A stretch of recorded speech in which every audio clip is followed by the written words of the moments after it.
to this meeting called by Stop the War Coalition in immediate response to the situation in Iran and the US-Israeli bombing of Iran that happened at the weekend. I guess we should take no pleasure in saying this was always on the cards, or we predicted something like this would happen with the Trump presidency and his interventions in the Middle East. From times we've had the slogan on our Palestine demos, no wider war in the Middle East. And it's clear that what we've been witnessing in the last few days is exactly that. A wider war opening in the Middle East with the potential for disastrous escalation for working people in the region and other parts of the world. So we've called this meeting tonight with a great range of speakers. We had over 1,000 people registered in less than 48 hours, and already we've got sort of 500 of you here, and more will be joining throughout the course of the meeting. So what we hope will give you in the next hour and a half or less is some analysis of what's been happening over the last few days, an assessment of what the implications might be for us and people in the region, and some agitation around the three A's, some agitation around what we can do about it and what we're planning to do about it, part of which includes a demonstration in London on Saturday. The details are still being finalised, but we're planning to march to the US Embassy in London on Saturday, and you'll hear more about that as the meeting goes on. So I don't think I need to say any more, just to set the scene there for the meeting, but to welcome our first speaker, who will be known to all of you, a regular speaker at our events, at our rallies, a writer, author, and political analysis. Tariq Ali, over to you. Hi, comrades. It's very clear what's going on. What is not clear is how it's going to end. Because if the Americans and the Israelis thought that this was going to be an easy one, they were wrong, and many of us said they were wrong. Because they got an easy run the last time they attacked Iran, and then the Iranians attacked back, it was like fake wrestling. But at that time, Ayatollah Khamenei, who now has been killed together with his family, or many members of that family, in his place in Tehran, warned that they would do it again and left behind a plan. And that plan said, if they attack us again, we hope they don't, we are going to hit their bases and their weak spots in this region rapidly. And they've done that.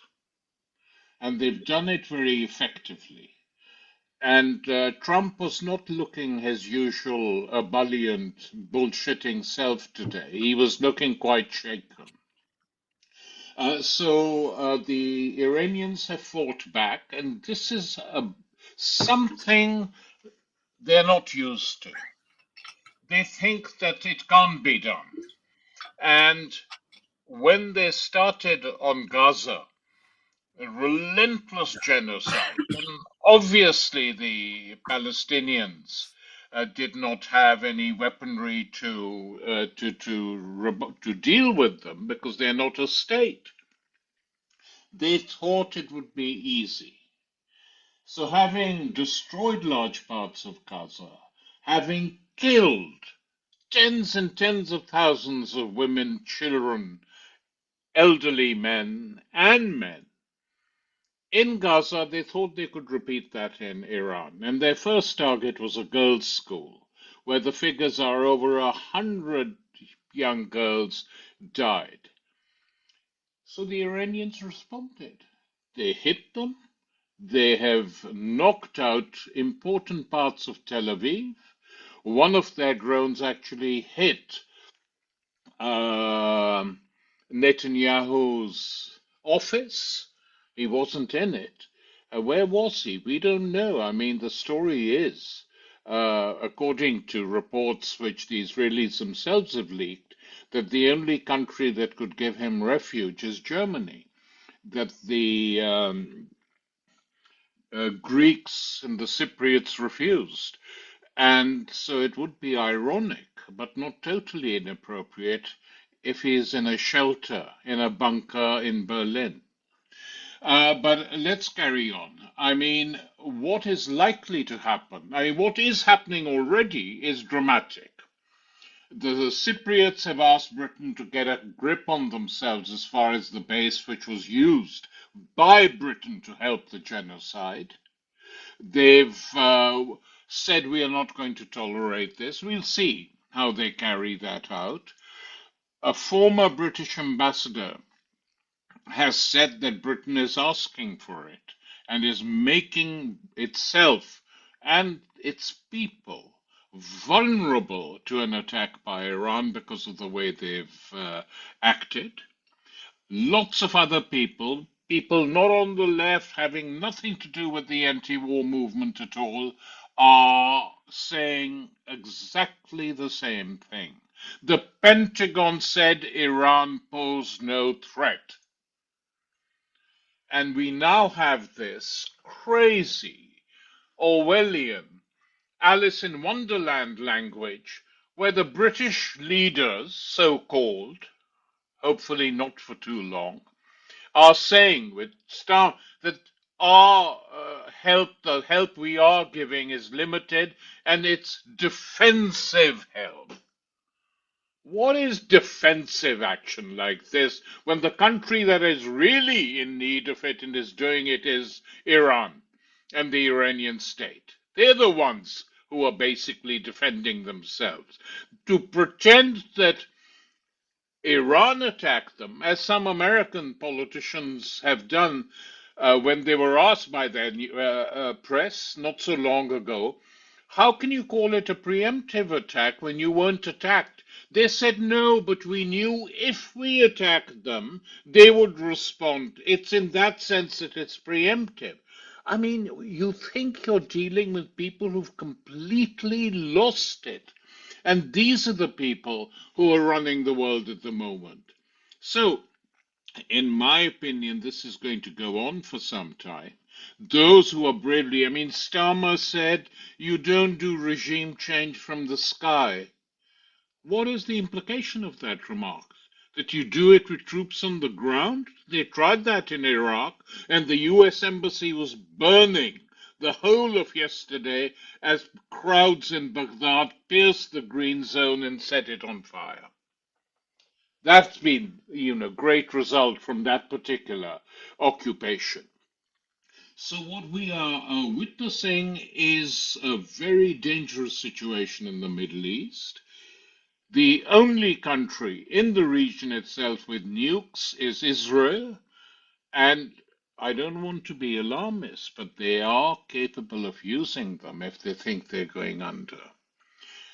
But the main responsibility lies with the United States. Why did they let it go this far? Other American presidents in the past have stopped the Israelis.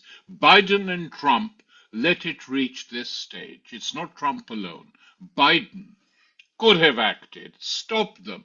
And once Netanyahu and this far right government in Israel thought that they could get away with it, why not try? The Americans are behind us, we can get away with everything. Well, a lot of buildings are on fire in Tel Aviv today. There have been attacks even on Jerusalem. American bases in Saudi Arabia attacked. The base in Bahrain and Kuwait.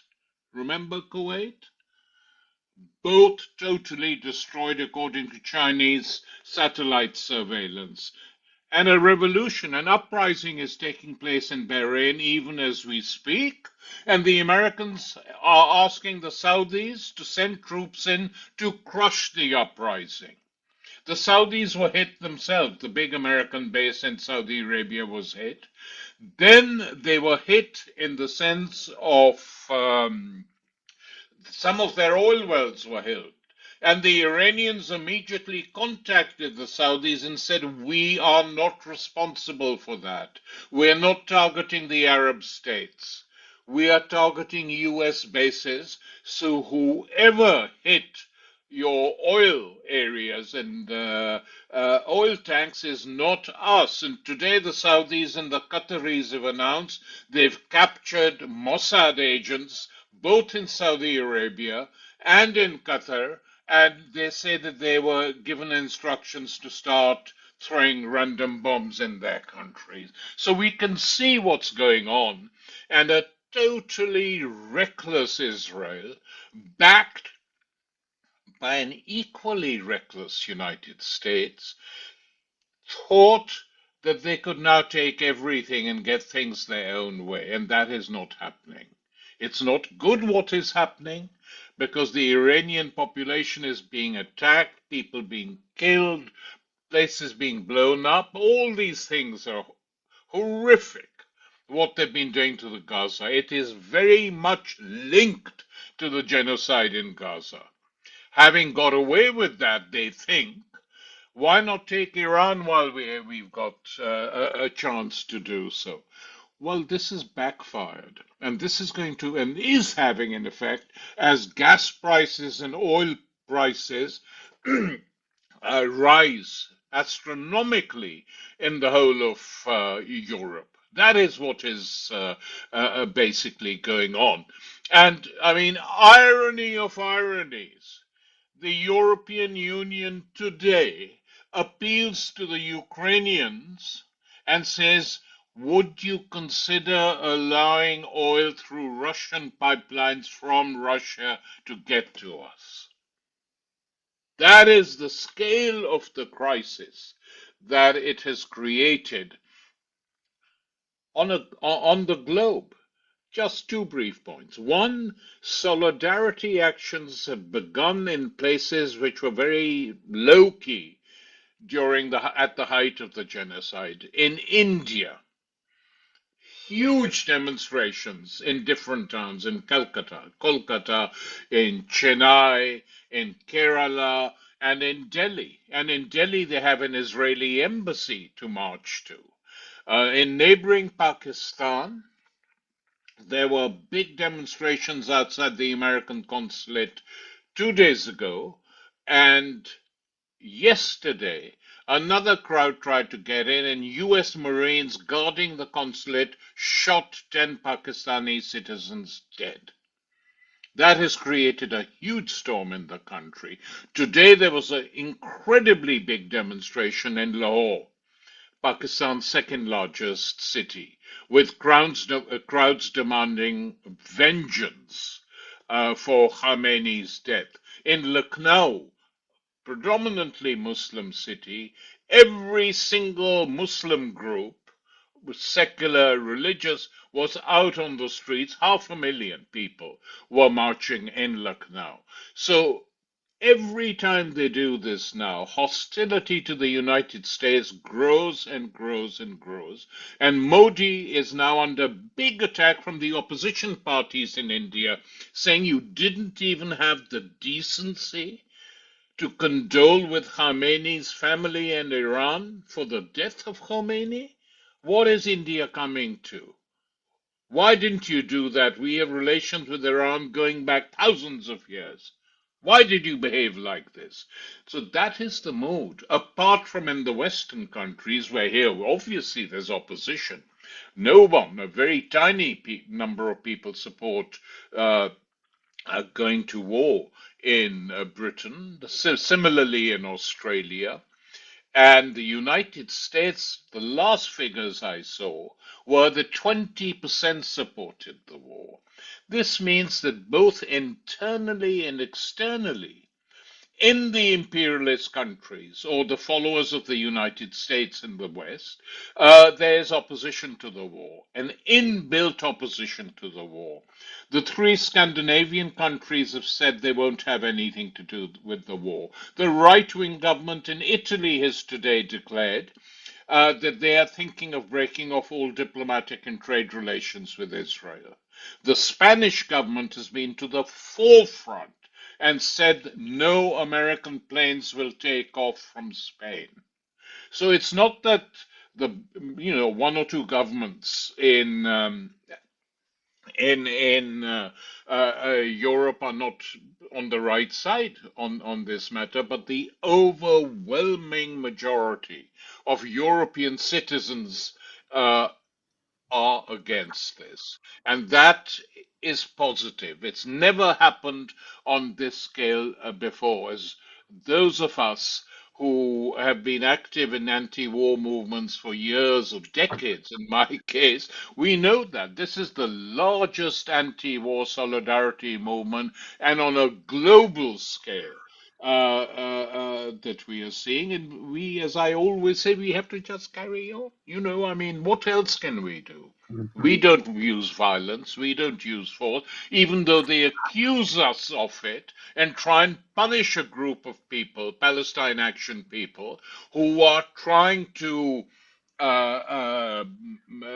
campaign against Israel weapons companies with some success here and in Canada. And whenever we have a success, they try and ban us, or they say we are terrorists, and it's not working. Mhm. And even the judiciary here seems to be divided on what the government is doing, leave alone some people within and inside the establishment. It was the same on Iraq. So I think, comrades, all I can say to conclude is that we should all be out on Saturday and make this a large, large demonstration. Where it will end, we don't know.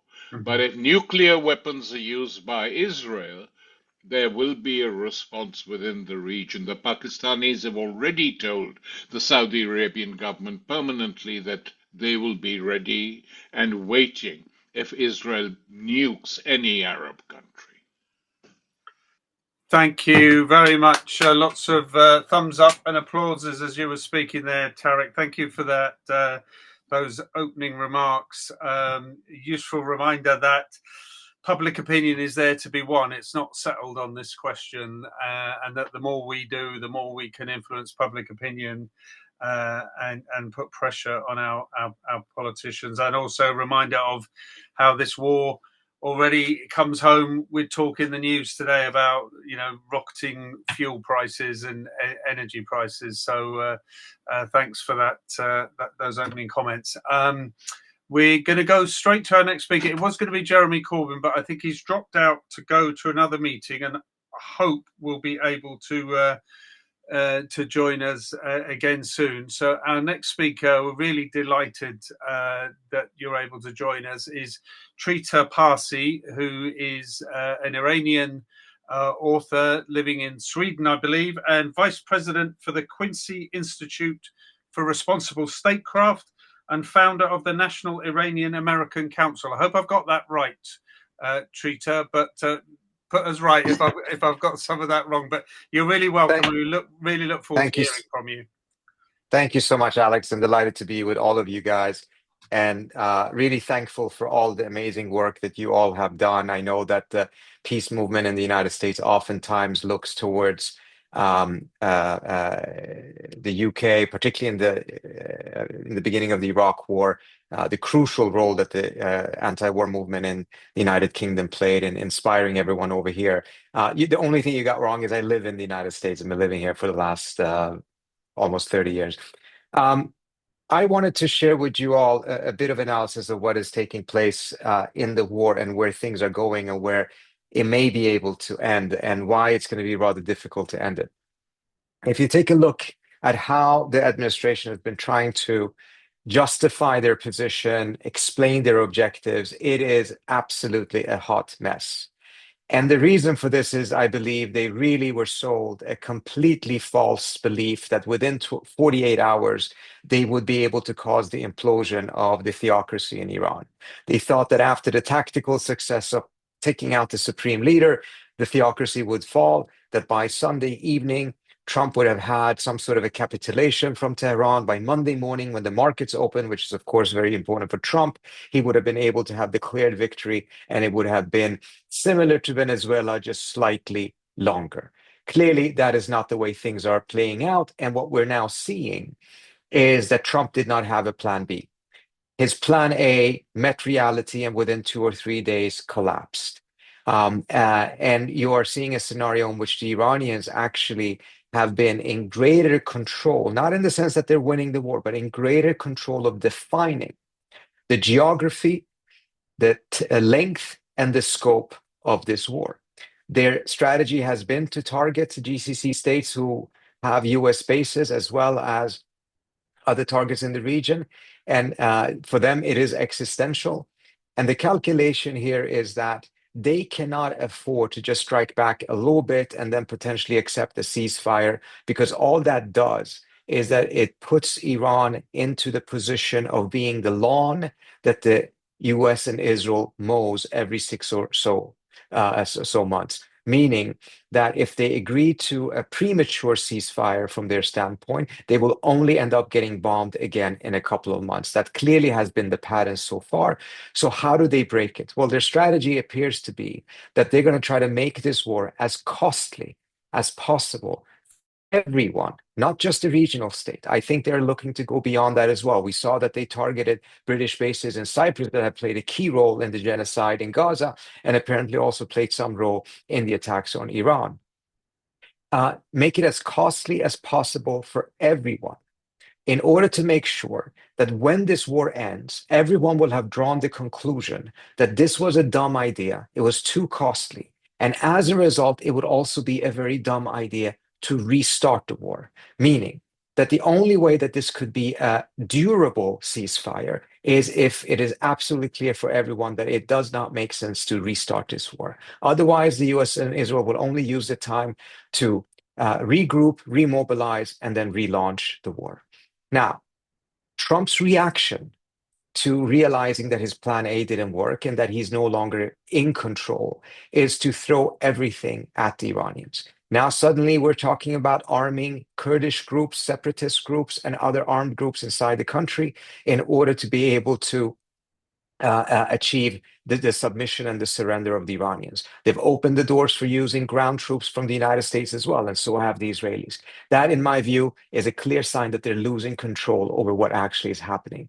But that also means that unless there is massive pressure from populations on their governments to do everything they can to stop this war, we're going to go through a phase in which the intensification of this war from all sides is going to go beyond anything that we've seen so far. I expect massive casualty rates on the Iranian side. The Israelis already have started to use double tap bombings in Tehran, maximizing casualties. There's no reason to believe that they wouldn't, given everything that they've done in Gaza and Lebanon. And the more desperate they become, the more likely are they to pursue that path. So while this war looks to end up becoming longer, we also have to realize that it's going to become much, much bloodier than it is right now. And as a result, the pressure that are needed to put on governments to put a stop to this, to use whatever leverage and standing they have with the Trump administration is crucial. We're going to have a vote in the Senate and in the House, I believe on Wednesday now, at least a Senate vote for war powers. It's a very intense fight. I know that oftentimes these war powers votes look to be just symbolic. It is not this time around. There's a very intense fight to make sure that the administration does not get that authority. That in and of itself will not be a magic wand that will resolve and end this war, but it will be a very, very significant development that will further mobilize and further generate opposition to this war. And just as much as the British Parliament voted against the intervention in Syria in 2013, and it ended up becoming decisive for the United States, and Congress followed suit and also voted against this. I'm hoping that this vote, whether it's winning or whether it just gets very close, also will have the same impact on Europe so that we actually stand up. I have to say, and I can also put on a European hat because I did grow up in Sweden. I still hold Swedish citizenship. I am absolutely ashamed to see what Europe has turned into. The standing of Europe on these matters. I mean, I know it was already shattered by and large in Gaza, but to see the German chancellor say the things that he's saying right now, to see how he and the head of NATO are essentially taking exactly the opposite position that Germany and France took in 2003 when they correctly and courageously stood up against the invasion of Iraq. Now we're seeing that Europe has just been turned into just one massive vassal state, vassal continent, and is following the suit of whatever Trump decides, with no principles whatsoever. The principles of international law that was invoked on Greenland are apparently completely forgotten a week later when it comes to other continents or other conflicts. So we really hope that the British public and the European public reassert what we still believe is the core European values rested on international law and multilateralism in international institutions, than to allow their governments to go in this shameful direction that they currently are. And we're hoping that the vote tomorrow will end up becoming the same inspiration for you at your vote as your vote was for us in 2013. I'll stop there. Thank you.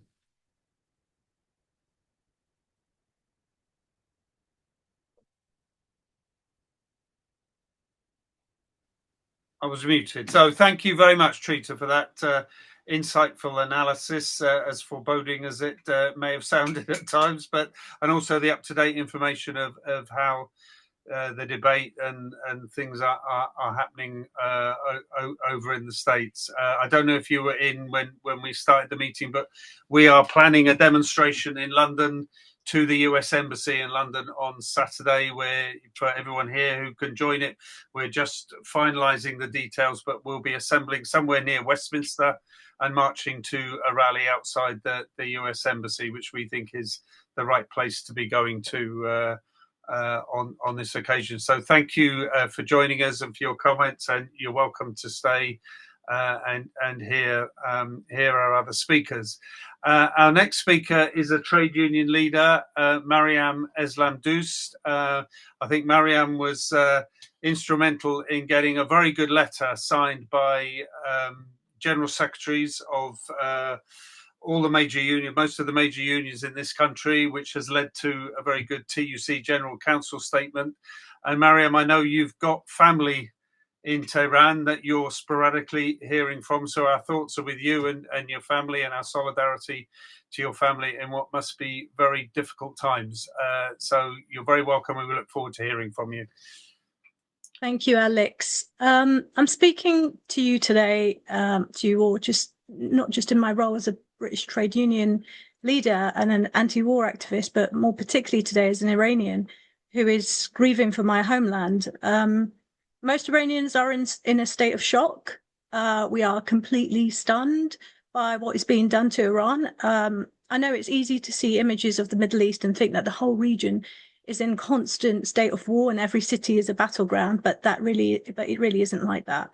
Life in Iran is just not set up for war. Iran just doesn't go to war. Iranians don't have bunkers under our apartment blocks.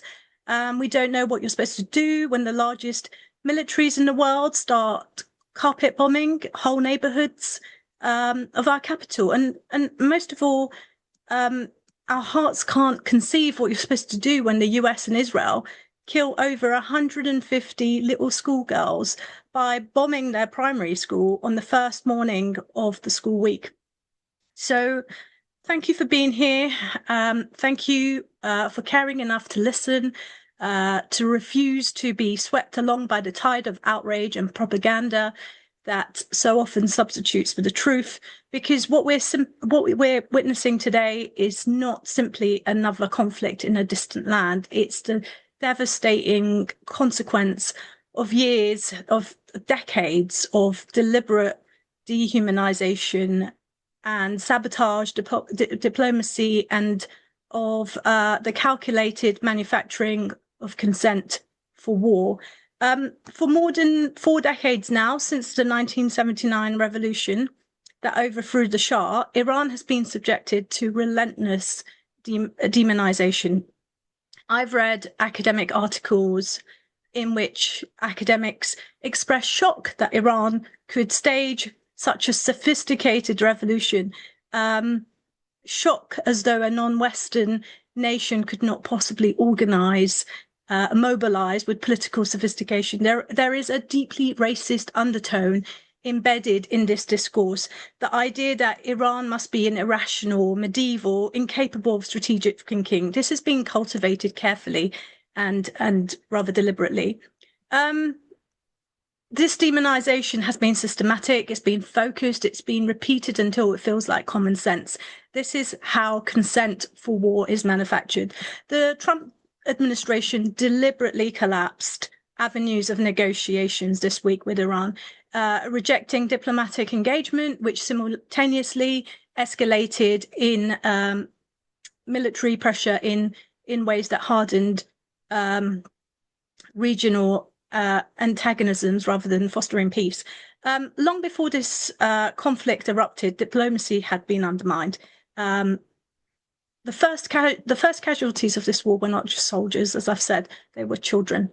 Over 150 schoolgirls. I'm sorry, I'm so affected by this. Young lives extinguished by Israeli and American bombs. Their only crime was that they were born in a country that had been marked out for destruction.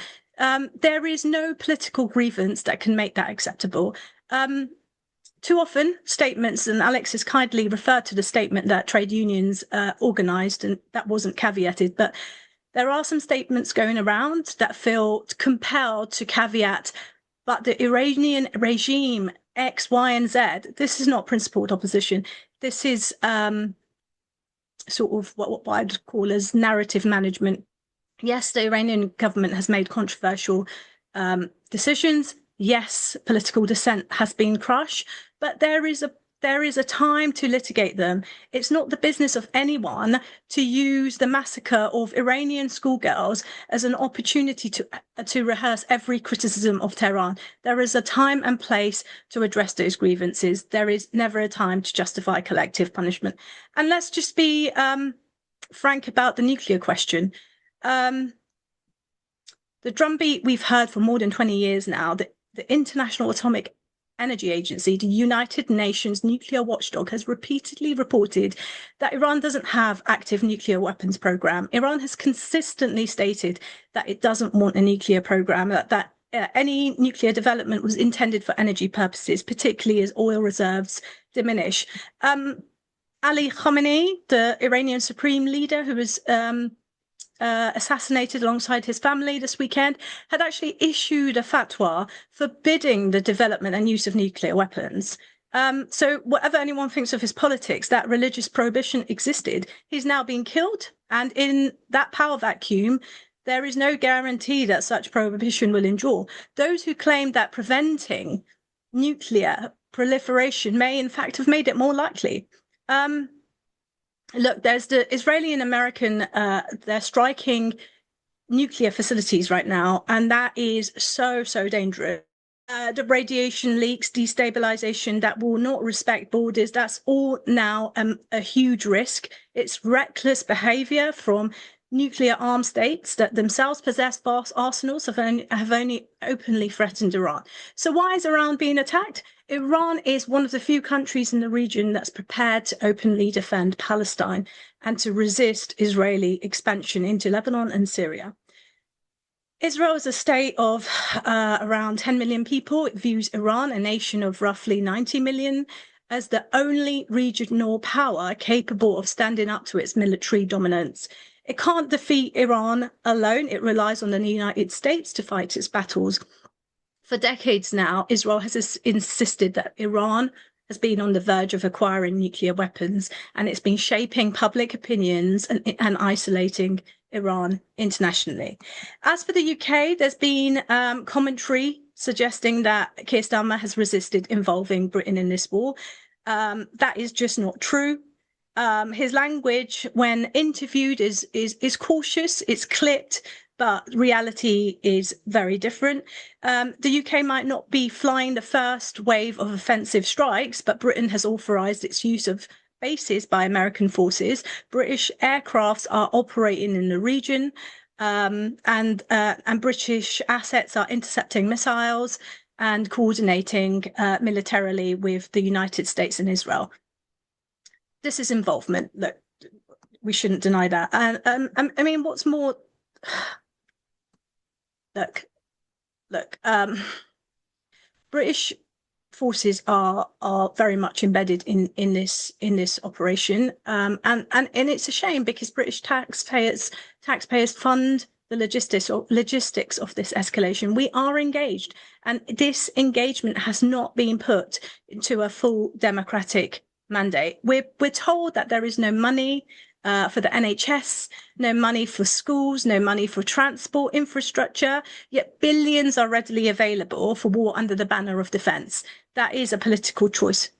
So what can we do? We can speak out. We can refuse to allow our government to aid this war in our name. You should write to number 10, write to your MP. Elections are coming up in May. Even council elections matter because messaging travels upwards. Make this an issue.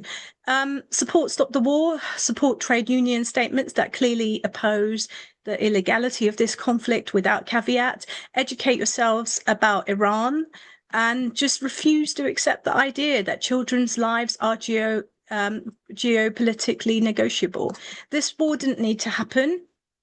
It's been made possible by decades of demonization, of sabotage diplomacy, and by the steady conditioning of public opinion to see Iran not as a nation of 90 million human beings, but as a permanent threat. Please don't let that conditioning succeed. Thank you. Thank you so much, Maryam, for that. I could feel the heartfelt contribution to tonight's meeting. As I say, our best wishes to you and your family. And I think Maryam gave us there a useful reminder of how the propaganda machine conditions people to accept the war when it arrives. This war's been a long time in preparation, as Maryam says, and all the drip feed that goes into it, but also ending on the things we can do. I think that the trade union statement has been turned into a statement for trade union members to sign. So we'll try and get that circulated so you can take that to your union branches. And I'll just, before I introduce our next speaker, do a little plug for Stop the War. We've organised this meeting. I'm the chair of Stop the War. We did organise this meeting at short notice. We are working with CND and other organisations to organise the demonstration on Saturday. And on Saturday, March the 14th, we are hosting our AGM, but we're hosting it as an open conference where this and many of the other issues facing the world at war will be discussed in plenaries and workshops, including the right to protest, which, as Tariq said, is under attack. So we'll put the details in the chat for you, or look on the Stop the War website. Details Saturday, March the 14th. It's in London at the NEU headquarters. It's open to non-members of Stop the War, but we hope that you'll see through this meeting and what we do on Saturday and at the conference the importance of an organisation like Stop the War continuing to exist and supported financially and actively by joined up members. So I'm going to go to our next speaker, who I think is a founder member of Stop the War and former General Secretary of Campaign for Nuclear Disarmament, Kate Hudson.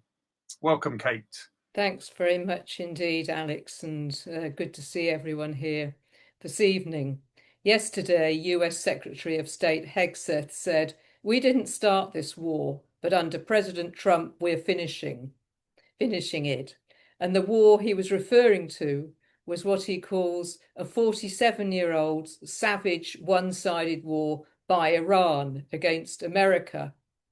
And he's talking about the 47 years since the Iranian Revolution, with mass popular support, overthrew the US-imposed Shah and his brutal and corrupt regime. So this war that has started now is about reversing that US defeat. And like so much else, it's based on lies and a completely fabricated rewriting of history. Trump, of course, is now completely explicit that this war is about regime change and about the destruction of so-called Iranian proxies. Most American politicians have now stopped referring to the window dressing of the entirely false accusation that Iran has nuclear weapons. But that didn't stop NATO Secretary General Mark Rutte praising the US and Israeli military action against Iran, saying that it was degrading Tehran's ability to get its hands on nuclear weapons. So NATO is behind the curve. Mind you, this was the man who called Trump daddy last summer. Sir Richard Dalton, who's the former UK ambassador to Iran, understands the situation totally. He said yesterday that the idea that Iran's nuclear programs constituted an imminent threat was not borne out by Israeli and American intelligence assessments. Instead, he said it was used by the two countries to propagandize their own peoples as well as the international community. And he's totally clear about the reason for the war on Iran. He said, "What we saw when Israel and the US put in place their long-planned attack on Iran was a geopolitical objective going back many years in both countries to obliterate the Islamic Republic." Exactly. So it's crucial that we step up our opposition to UK involvement in this illegal war. Starmer, as we saw, capitulated almost immediately to Trump's demands, and we're likely to see further increases in British support. He's agreed to the use of RAF Fairford and the base on Diego Garcia for so-called defensive strikes, whatever they are, but we're hearing very little indeed about the major role of Britain in this war. Once again, that we are an unsinkable aircraft carrier for the US. There are 2 US bases in East Anglia that are central to operations, Lakenheath and Mildenhall. They're both massive, totally US-controlled bases, each with thousands of US Army personnel. They both operate outside British government control and law and are part of a network of 13 US bases in Britain. And let's not forget, the US has nuclear weapons at Lakenheath. If Trump wanted to use those nukes on Iran, it would be done. There has been a huge build-up and transit of US fighter jets coming from the US via Lakenheath to the Middle East over the last few weeks. Aerial refueling tankers are being flown from nearby Mildenhall. As of this morning, when another 12 F-35 jets left Lakenheath, that makes 90 jets that have left the base for the attack on Iran this year. And over 25 transport planes have passed through Lakenheath carrying equipment for the war. So there's been a lot of international press coverage about this, more than 150 articles, in fact.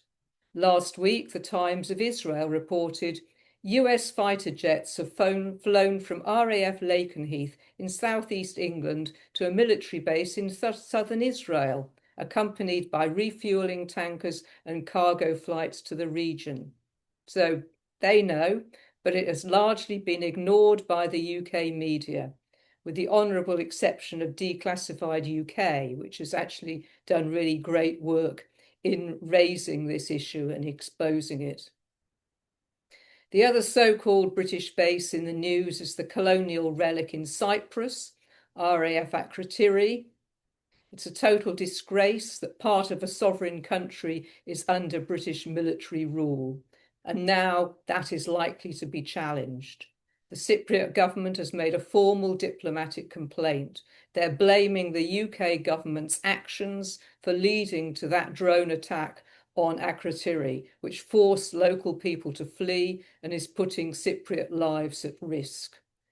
I'm sure we can all agree it's beyond time for Britain to get out of Cyprus. So there is much to do in our campaign against this illegal war. We must build on the powerful opposition from the trade union movement and the TUC. Every pressure must be put on our government to end all support for the attacks, both overt and covert. It's time for Britain to break the links with US war policy, and it's time for us to build solidarity and cooperation with anti-war campaigns elsewhere, across Europe and beyond. Some of us, many of us, will remember that one of the most important elements of our movement against the Iraq war was our international links and coordination. It was a powerful force, and it needs to be re-empowered. And friends, a crucial opportunity for this will be our International Anti-War Conference in London on the 20th of June. Please register and help to build it and help to reinvigorate that solidarity and that international anti-war movement. Thank you. Thanks so much, Kate. Always get up-to-date facts and figures from Kate when she speaks at meetings like this about what aircraft and what weapons have been used. It's really important that we're up to date and appraised of this situation. And as Kate said, warships are now being sent to Cyprus to protect the base in Cyprus. So the pretense that we're not involved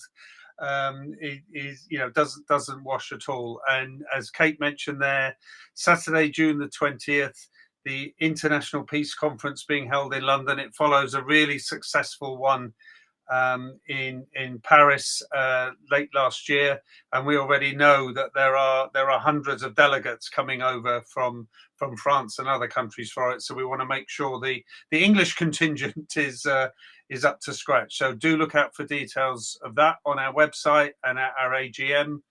We'll have leaflets for it, and make sure you're registered for that. It's going to be great, and it's going to be followed by another conference in Madrid later in the year. So we are really building those international links.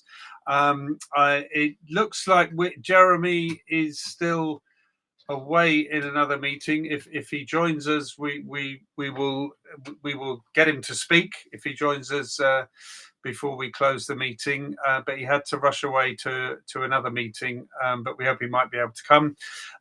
So for now, I'm going to go to what will be our final speaker, unless Jeremy joins us, Lindsay German, who is convener of the Stop the War Coalition. I've started to say, if Stop the War didn't exist, we'd have to invent it now in this current period. But luckily, Stop the War does exist. And Lindsay German was there at the founding. She founded it in 2001. It's our 25th anniversary this year.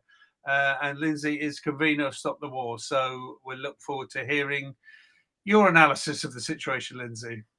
Okay, thanks very much, Alex, and thanks to everybody who's come to this this very, very important meeting, and to all the previous speakers. I think that the need for Stop the War is greater than ever, and I have to say, obviously, it was a collective effort when we started it, and it's a collective effort now, and we have to have very large numbers of people involved in making sure we stand up against what is a barbarism that is coming to the world with this with Trump's what I call gangster imperialism. We've already had his kidnap of the president of Venezuela, Nicolas Maduro, at the beginning of the year, the siege of Cuba, the threats to Greenland. We've had all of this, but we know that Iran has been in his sights. And on Saturday, he and Netanyahu launched a barbaric attack on Iran, and this is going on. I mean,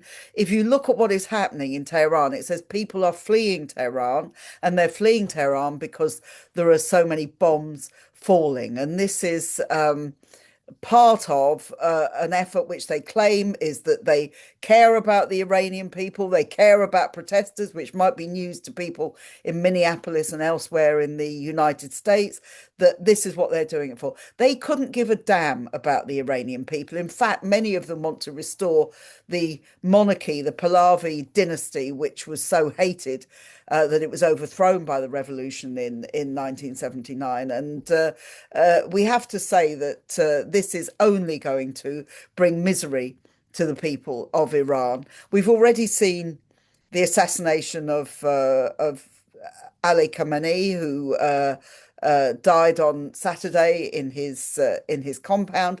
The aim was very, very clear, and Trump made it very, very clear, as did Netanyahu. They wanted regime change. They haven't succeeded in that. That's not to say they can't succeed in it, but they seem to think this was a very easy operation where they would go in, massive surveillance, bomb and kill as many people as possible, and then declare victory. This isn't how it is working out, as other speakers have said. Actually, the war is spreading across the Middle East. We've got Israel today has invaded Lebanon, as well as bombing Beirut and the south of the country. We've got Iran obviously has learnt a lot from the previous attack by Israel and the United States in June, and they are now obviously they've decentralized their military. They're actually using their missiles in a way where they're hitting a whole number of countries where there are US bases, countries where there are British troops. If you look at the Gulf states, if you look at Saudi Arabia, and of course they are hitting Israel, Tel Aviv and Jerusalem and other parts of the country. Now, when you look at this is going to have an extraordinary effect on the Middle East. Is already having an extraordinary effect on the Middle East.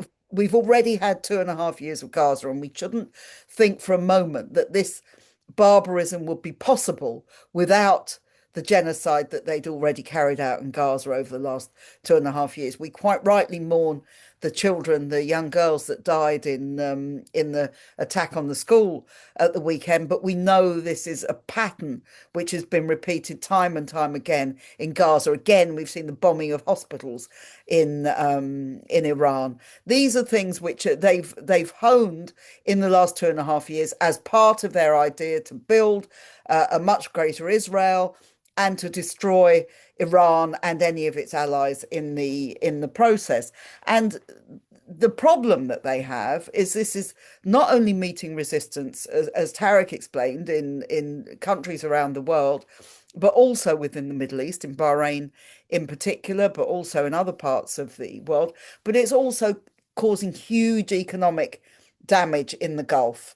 The Gulf is, as people are aware, it's a center of not just oil and gas production, but it's also a center of air travel, of logistics, of lots and lots of investment from the West, as well as tourism and huge numbers of British and other expats who go there so that they don't have to pay taxes and so on. This is having a big impact. It's also having a big impact on the money markets internationally. And there are some people who think this is going to herald a much bigger economic crisis worldwide as a result of that, and as a result of the Strait of Hormuz now being closed, and that the oil tankers not being able to get through from there because Lloyd's won't insure them anymore. So this is going to have huge implications.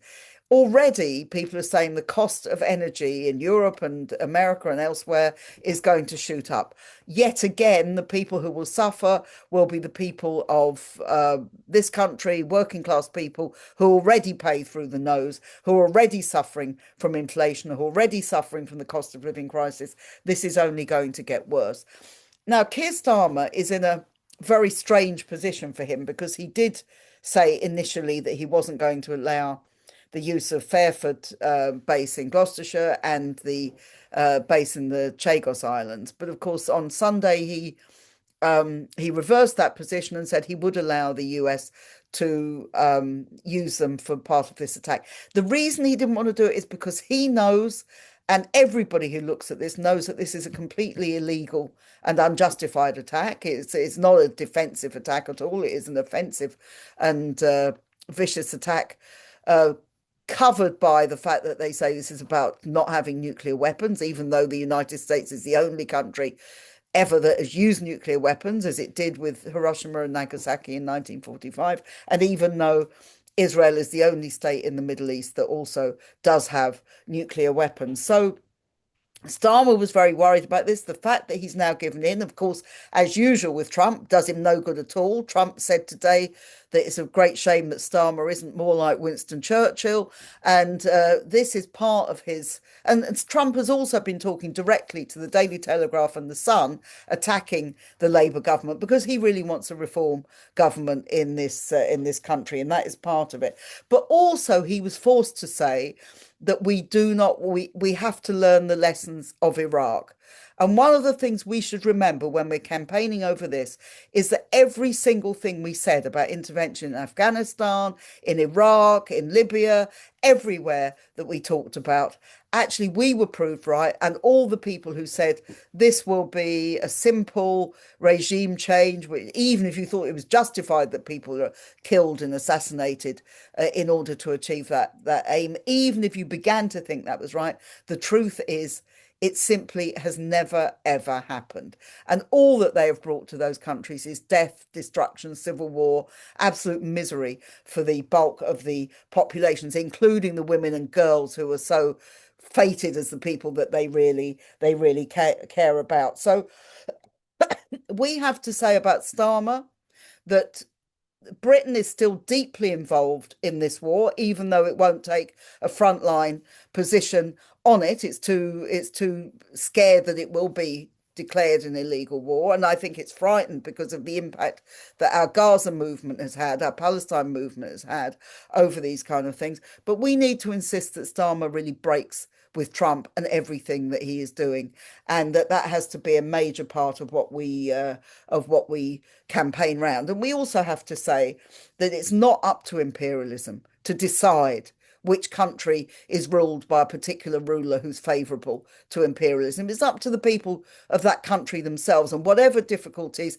that is the only way you can seriously talk about democracy and peace and justice being able to be achieved. So when it comes to what we can achieve and what we can do, I think we need to look at a number of areas. The first is what we can do in the trade unions. The trade unions, a whole number of trade union leaders, I guess that Maryam was very much involved in organising this, put out a very good statement condemning the war earlier this week. The TUC has put out a statement which actually isn't, again, is very much opposed to the war, whatever limitations you might think about it.